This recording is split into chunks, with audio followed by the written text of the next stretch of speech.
গাই সকল, আমরা তো কথায় কথায় বলি কারো প্রাণ যদি শক্ত হয় তাহলে বলি যে এটা কই মাছের প্রাণ। কিন্তু ছোটবেলা থেকে আমার আম্মু একটা গল্প শোনাতো কই মাছ নিয়ে। সেটা হচ্ছে কই মাছ বলে পুকুর বা খাল থেকে কে ধরলো সেটা কই মাছে বুঝতে পারে, এতটা প্রাণ শক্ত। তারপরে কই মাছটা কে কাটতেছে, কে ধুইতেছে, কে রান্না করতেছে সব নাকি কই মাছে জানতে পারে। এত চালাক কই মাছ। কই মাছে নাকি শুধুমাত্র দুর্বল হয়ে পড়ে যে কখন কে খাচ্ছে সেটা কই মাছে জানে না। গাইস, কিন্তু আমি এমন এক বুদ্ধি আবিষ্কার করে ফেলেছি। কই মাছ কেমনে জানবে কে কাটতেছে, কে দুধছে, এগুলো বুঝতে পারবে। আমি কই মাছটা নিয়ে একেবারে ডিপ ফ্রিজে ঢুকাই দিলাম। তারপর কিছুক্ষণ দাম দাম আওয়াজ করতে থাকবে।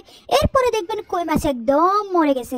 তো গাইস, আমাদের সমাজে এমন কিছু জনগণ আছে যেগুলো কিন্তু একেবারে কি বলবো, ওই যে মৌমাছির মতো আর কি। মানে আপনার মতো তারা একদম ছাড়তে পারে না, তাই আপনাকে নিয়ে সব সময় সমালোচনাই করবে। তো গাইস, এরকম পাবলিক যদি আপনার চোখের সামনে পেয়ে থাকেন আর কি, তাহলে তাদেরকে সাহায্য করার জন্য ডিপ ফ্রিজে ঢুকাই দেবেন এবং দাম দাম কিছুক্ষণ আওয়াজ করাবেন। দেখবেন এরপর একেবারে স্বস্তি পেয়ে ঠিক হয়ে গেছে।